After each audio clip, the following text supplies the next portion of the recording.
ఒక అడుక్కునేవాడు లోపలికి వచ్చాడు. తలంతా మాసిపోయి ఉంది, గడ్డం పెరిగిపోయింది, పిచ్చి పిచ్చి బట్టలు.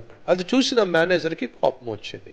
ఈ ముష్టోడు లోపలికి ఎందుకు వచ్చాడు? కంపు కొట్టే బట్టలు వేసుకుని లజ్జాగా వచ్చి కూర్చున్నాడు ఏంటి? ఏమన్నా ముష్టోళ్ళ కోసం కట్టినటువంటి రెస్టారెంటా అని చెప్పి ఒక విధంగా లోపల వచ్చి పడిపోతున్నాడు. సర్వ్ చేసేటటువంటి అమ్మాయి అతని దగ్గరికి వెళ్ళి, అయ్యా మీకేం కావాలో చెప్పండి అని చెప్పి అందరినో ఏ విధంగా పలకరిస్తుందో అడుక్కునేవాడిని కూడా ఆప్యాయంగా పలకరించింది. అతను చెప్పాడు, ఒక రవ్వ దోశ పట్టురా, ఒక పెసరట్టు పట్టురా.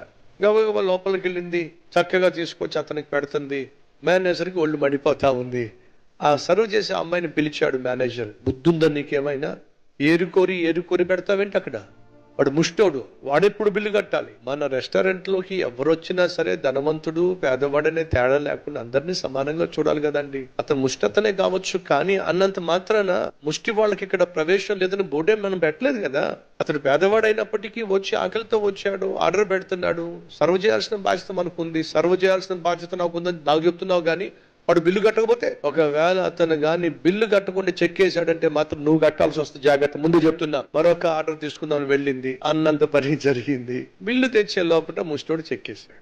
మేనేజర్ పిలిచాడు, బుద్ధుగా నీకో చెప్పా నేను, వాడు ముష్టోడు, వాడు ఖచ్చితంగా బిల్లు కట్టడం. నువ్వేమో ఏరి అడిగి మరి అన్ని తీసుకొచ్చి వాడు ముందు పెడుతున్నావు.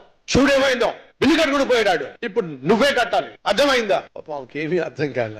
అలాగే కడతాను, కానీ నా ధర్మాన్ని మాత్రం నేను చేశాను.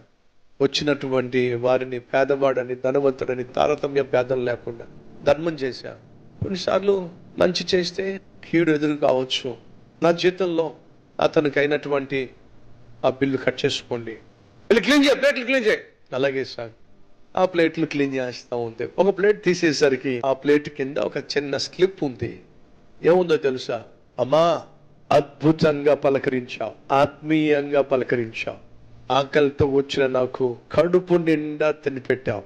ఈ రెస్టారెంట్ ఓనర్ని నేను, మారు వేషంలో వచ్చా. పేదవాడు ధనవంతుడనే తారతమ్య భేదం లేకుండా ఎంత అద్భుతంగా సర్వ్ చేసావమ్మా. ఆడిని తీసేస్తున్నా, నీకు మేనేజర్ పోస్ట్ ఇస్తున్నా, కంగ్రాచులేషన్స్.